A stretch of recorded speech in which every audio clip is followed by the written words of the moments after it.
आज दिनांक 11/12/2024 या रोजी सायंकाळी 21:22 कंट्रोल रूम इथून मला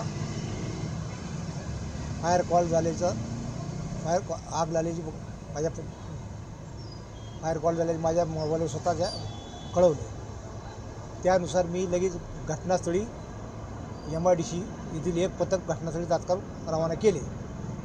त्यानंतर पुन्हा गांधी चौकातील येथील एक पथक रवाना केले। अशा एकूण 2 गाड्या घटनास्थळी पाठवल्या। मी स्वतः घटनास्थळी पोहोचलो। नम्रता हार्डवेअर या दुकानाला शॉर्ट सर्किटमुळे आग लागली होती। ती आग तात्काळ आमच्या दोन्ही गाड्याच्या सहाय्याने आम्ही विझवली। त्याबाबतची आग विझवण्याची बाबतची माहिती आमचे माननीय उपायुक्त श्री खलसोडे साहेब यांना दिली। सर, कशाचं दुकान होतं, किती दुकानाला आग लागली? हार्डवेअरचं दुकान होतं। एका दुकानाला आग लागली होती, पूर्णपणे विझवण्यात आली। काय नुकसान किती झालेलं आहे का? नुकसानीचा अंदाज आणखी काही कळायला नाही। आमचं काम चालू आहे, ते नंतर नुकसानीचा अंदाज नंतर कळवतो.